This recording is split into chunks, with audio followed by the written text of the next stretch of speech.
Si tu as une opération devant toi, je suis prête à parier une chose. À tes proches, tu dis que ce n'est rien, que c'est une opération banale, que ça va aller. Et le soir, tout seul, tu te demandes pourquoi tu as si peur si c'est vraiment rien. Ça s'appelle la minimisation.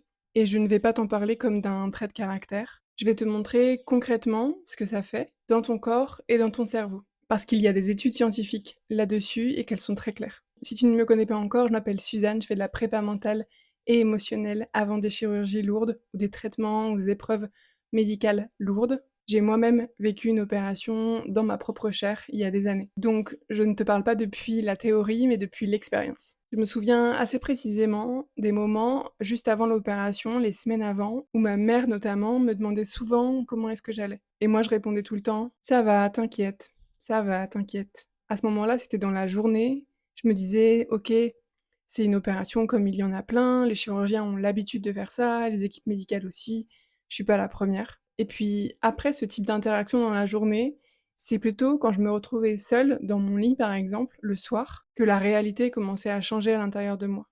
Je crois que j'ai dû pleurer presque toutes les nuits avant l'opération. Et ce que je me dis aujourd'hui, c'est que ce n'est pas que je mentais à mes proches, que je mentais à ma maman, c'est que je n'avais pas les mots à ce moment-là pour lui dire ce que je vivais vraiment. Alors, littéralement, j'ai pris le raccourci que tout le monde prend, qui dit c'est rien. Et il faut savoir qu'on minimise pour plusieurs raisons. Et ça, c'est important de le nommer parce que aucune n'est une faiblesse. On minimise pour ne pas inquiéter nos proches, on veut les protéger. On minimise aussi par peur d'avoir l'air de trop en faire, pour juste une opération. Et puis on minimise aussi parce qu'on a peur que si on ouvre la porte à la vraie peur, alors ça ne s'arrête plus.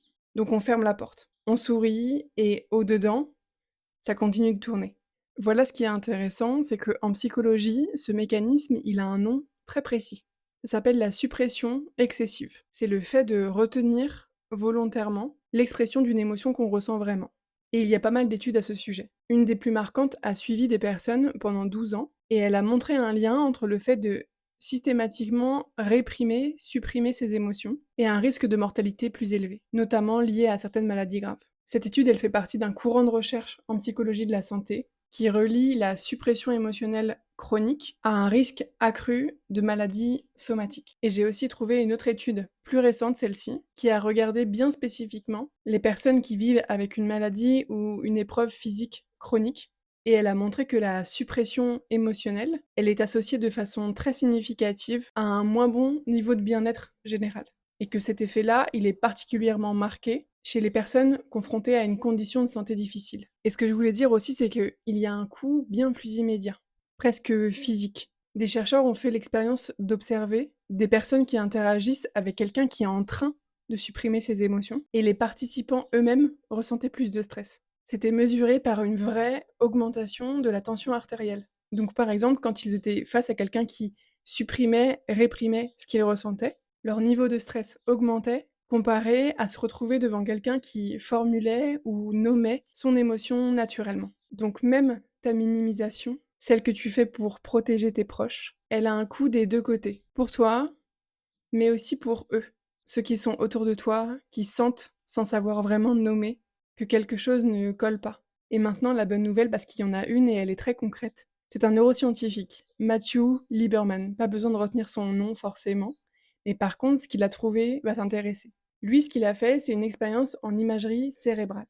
Il montrait à des personnes des photos de visages avec des émotions très fortes, comme la peur, la colère, et pendant qu'il faisait ça, il scannait leur cerveau. Et il a observé un mécanisme très précis.